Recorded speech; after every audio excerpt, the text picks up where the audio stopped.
Hotep, cher Kamit, je vais parler avec vous aujourd'hui d'un cas particulier.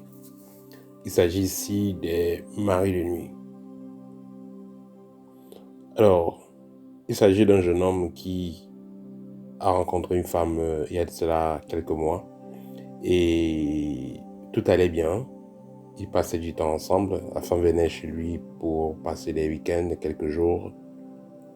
Mais le cauchemar a commencé quand la jeune fille, a décidé de s'installer définitivement chez lui. Depuis que cette jeune fille s'est installée chez lui, le jeune homme a des attaques chaque nuit et il voit un homme qui le menace. Il arrive souvent qu'il dort, se réveille en sursautant parce que voilà, on a essayé de l'étrangler la nuit. Il ressent des attaques au niveau physique. Au départ, c'était juste des cauchemars. Maintenant, c'est devenu réellement physique. C'est-à-dire que concrètement, il se réveille avec les yeux rouges, étant très nerveux parce qu'on a essayé de l'étrangler la nuit.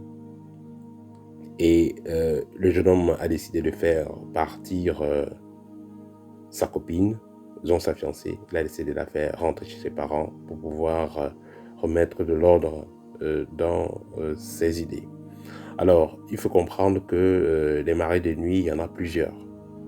Déjà, il y a le mari de nuit qui peut être des voisins ou un voisin.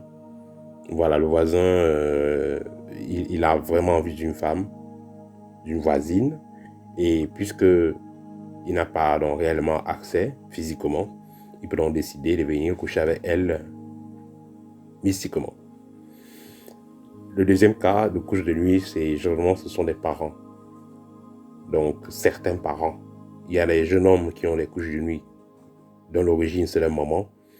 Il y a des jeunes filles qui ont des couches de nuit dont l'origine c'est leur papa qui vient coucher avec leur fille.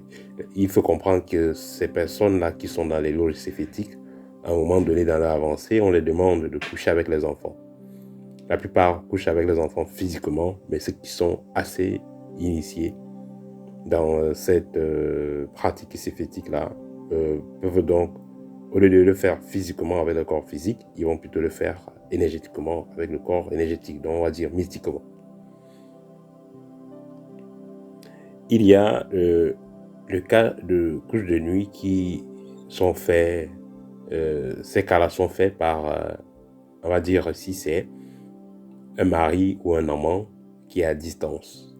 Il peut décider de venir donc coucher avec sa partenaire. Mais là, dans ce cas, la personne n'a pas du tout des intentions. C'est pas que la personne couche avec sa partenaire parce que la partenaire lui manque. Non, il couche avec la partenaire pour gâter son corps, pour qu'elle ne trouve pas d'autres personnes. Ça, c'est généralement quand ils ont des conflits et tout. Et là, il couche avec sa partenaire pour nuire à sa vie.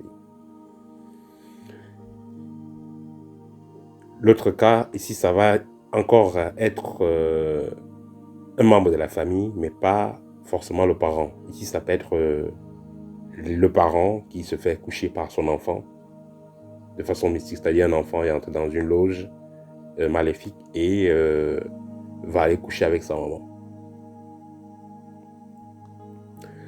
Le cinquième cas, donc le cas d'espèce, c'est-à-dire par rapport à ce problème que je vous raconte, c'est une dame qui est mariée avec un esprit. Ici, c'est pas que la femme consciemment est allée se marier avec l'esprit. Ici, c'est du genre les parents ou les grands-parents ou certains membres de la famille de la fille l'ont mariée avec l'esprit. Donc, il y a des femmes comme ça, vous pouvez voir, elle est tout belle, elle est tout rayonnante, mais vous ne pouvez rien faire avec elle. Pourquoi? Parce qu'elle est mariée avec un esprit. Elle appartient à un esprit. Elle-même, dans sa tête, elle le sait. Parce que ce type de femme, une femme qui est mariée avec un esprit, généralement, elle va rêver, elle accouche. Voilà, elle aura constamment des couches de nuit. Elle va constamment se voir avec un homme. Donc, dans tous les cas, elle-même, dans sa conscience, elle sait qu'elle est connectée à un esprit qui est très proche d'elle.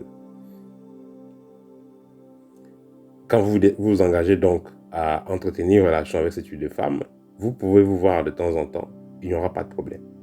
Le problème va commencer quand vous allez décider de la prendre réellement, c'est-à-dire de vivre avec elle ou alors de l'épouser. Dans ce cas, son mari, qui est dans l'invisible, va donc se manifester et va vous faire comprendre que vous êtes en train d'utiliser sa femme.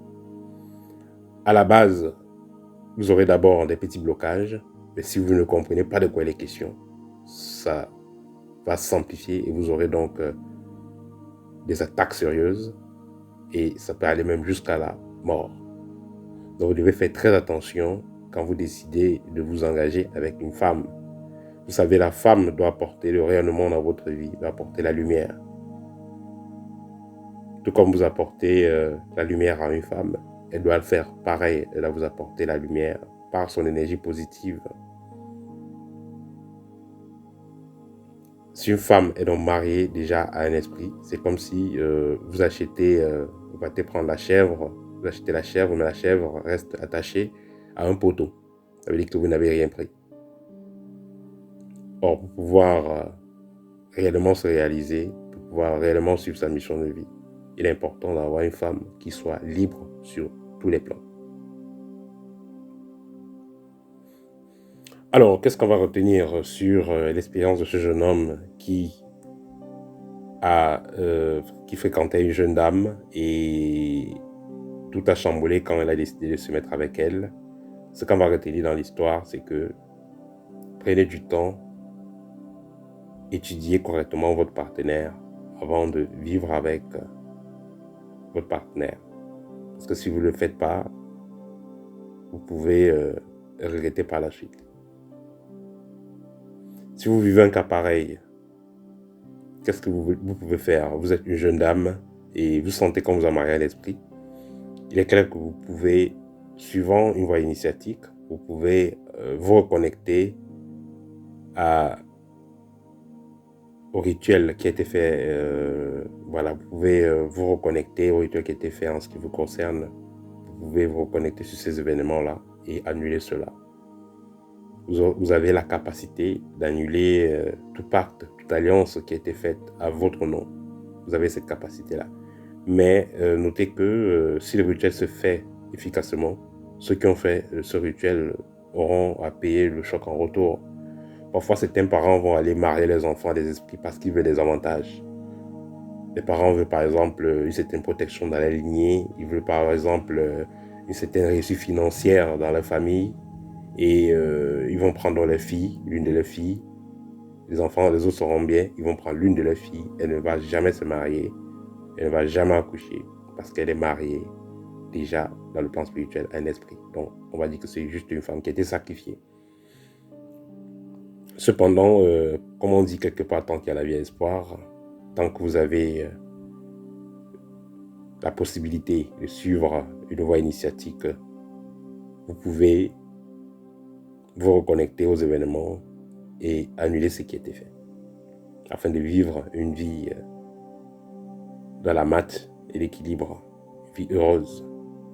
Voilà, c'était le petit partage que je voulais faire avec vous. Si vous vivez également un cas pareil où vous avez la sensation ou même les preuves qui impactent familial, malédiction familiale, une alliance qui pèse sur votre tête ou sur votre famille, n'hésitez pas de nous contacter. Nous allons faire un scanner, nous allons étudier votre cas et vous proposer une solution. Au TEP et à très bientôt.